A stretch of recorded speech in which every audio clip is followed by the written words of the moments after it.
All right, the last time I really talked about the 68 Plymouth Roadrunner clone, if you will, was back in November. My buddy Dan was doing the whole rewiring of the car. We were doing a little bit of a maintenance stand down. We started fixing just a little bit of everything that kind of needed maintenance. And there's been a lot of different issues that I ran into trying to get this thing the way I want it, up and running, reliable, turnkey. And so I want to talk about a lot of those issues, and we'll see how it goes. All right, so once I got the vehicle up and running, you might have seen the video. We did some stuff out in the yard, did a little test drive, things here and there. On the headers, these being the TTI 1 7/8 tubes, which I got to say, I honestly regret going that big on the headers. They've kind of been a pain in the ass.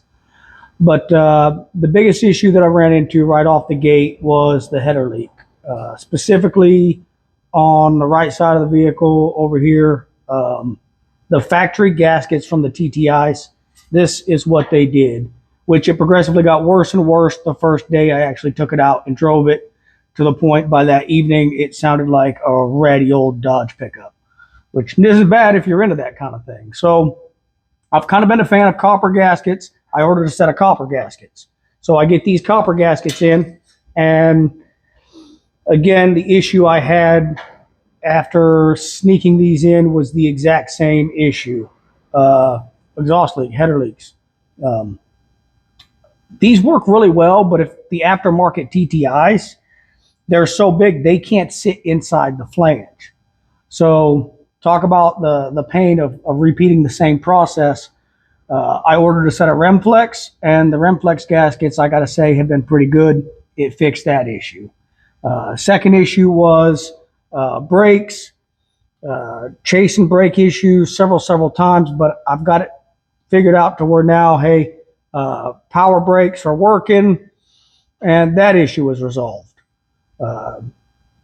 Second thing I'll run into was I didn't have any heat in this car. I had no heater box, so I'll go ahead and show you what I ended up doing for the heater box. Now, I know somebody might say something about me not using a factory heater box, but one of the things that comes with trying to put a Mopar together and have a drivable Mopar is the price on everything. To where somebody wants $800 for a blown out used heater box. And at what point do I continue to play the game? So I'll show you what I got going on for a heater, and it's working. I got heat, and being somewhere where you get a lot of moisture, humidity, you've got to have the heat up on the dash. You've got to have the heat on the windshield, or you're not going to be able to see to go down the road. So I'll show you what we did. So this, if you can kind of make out, is what I ended up using for a heater. And this is nothing more than kind of a cheap eBay hot rod heater kit, which install was pretty basic, pretty simple. I've got heat. I got heat on the dash. I've got enough heat to keep me somewhat warm in the car. And I have a heater. And I think this was high end, maybe $60 on eBay. Can't say I'm really proud of it, but again, the Mopar guys that want a ridiculous amount of money for their parts force me into the situation where if I want to drive the car, I've got to have a heater, and this is what we did. So yeah. Another little side thing that I actually did, and this wasn't necessarily just the cost of used Mopar parts being through the roof. These little dash insert cups for my heater. This came down to time. I didn't want to wait the shipping time because I wanted to drive the car and I wanted to have heat on the glass. So I actually just made these little cups to go in. Small pieces of exhaust tubing adapters, some flat steel, fabricate something real quick, throw them in there. They're working. It works for the car because, let's be honest, it's a ratty Mopar look. Nobody's really going to see it, but just another little side thing that had to happen.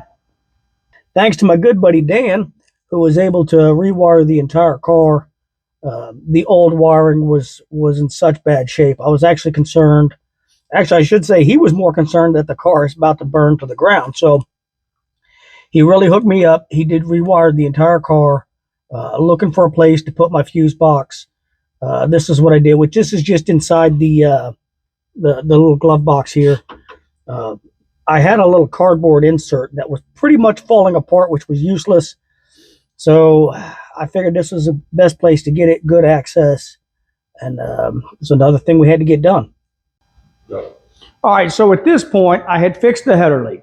I've got the new wiring. I've got good brakes. Everything is running like it should. A lot of power coming out of this 440. I'm happy with it. I'm getting the test miles in, getting a feel for the car, and everything's going pretty good. In the back of my mind, I still feel like I hear something valve train wise up on the right side of the motor over here. And of course, my buddy Dan, as I like to say, I'm not a mechanic. I never claimed to be a mechanic. I like to consider myself a parts replacer. Mechanic Dan comes over. He says, look, there's some valve train noise. I don't know if it was that or if it was the header leak.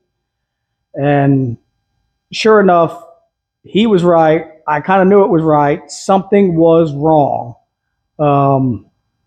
I got about maybe 50 miles away from the house with the car, and then it did it. Something was broke. I shut it down, gave him a call. We went down, picked the car up, towed it back, and we started tearing apart the top end of the motor. And what we found was a failed lifter and a bent push rod. So things that I wished I would have known at the time when I was putting the motor together. When I first got the car and I was building this motor, putting it together with the help of somebody sitting in a chair telling me what to do and how to put it together, I didn't know. And it didn't occur to me that, hey, if you've got a somewhat used cam and used lifters, don't use them, especially with a flat tappet. And that's exactly what I did. I put the lifters in that were they had to have been used. The guy brought me all the parts when I bought the car. Here's the motor, here's the camshaft. You're going to like this cam. And we put it together. That was a failure that was going to happen from the day I put it together, but I had no idea. And it might be a miracle that I was able to put maybe about 150 miles on the car before the failure happened. So that was the deal. Pulled the heads, pulled everything off, all the lifters, all the push rods, ordered a new cam, ordered the same cam that I had in it. I'll have to see if I can post up what cam I'm actually running. It's a street strip cam, nothing crazy. It does sound great, and it does perform well. Really opens up at about 4,500 RPMs where you really feel this thing come alive. But that was kind of the issue. And,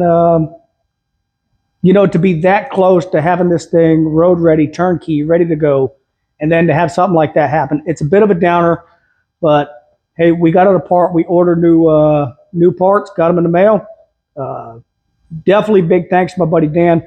We got the cam out. We were able to get all the cam bearings out, put new cam bearings in it, and it's back up and running. And so far, I got to say, I'm pretty happy with the car. And now it's all time for the fun stuff, all the little added things. What's the point of having a Roadrunner clone if you don't have the Roadrunner horn? And the other thing that you got to have is a little bit of music. Again, it's not required to get you down the road, but it does make things fun. So what I did was I added the same thing that I did with the 65 F100. Is we put the DS18 Bluetooth, real simple. I got the Bluetooth receiver, lamp, two 6x9s on the back, and it is plenty loud enough that I can hear the music over the motor, and it's doing what it should. So the one thing I'd like to add is, I had picked this car up. It was sitting in a field at my buddy's house. I got the car as a roller, and just the last couple of months, steering box, camshaft, header gaskets, what's the next thing on the list?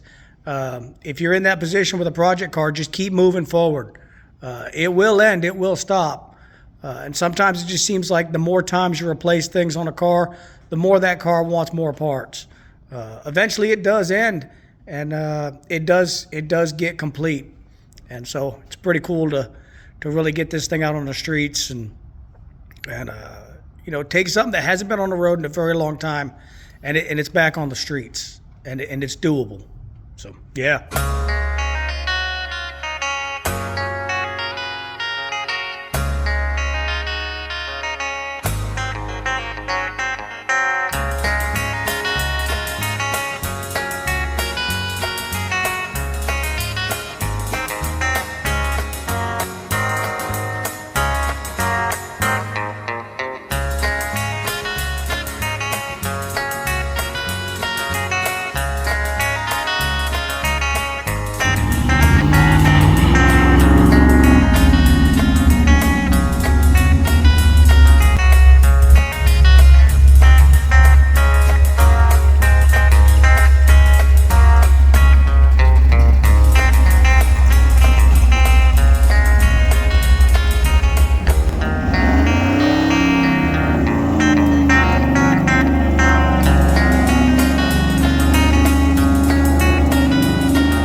let me check something.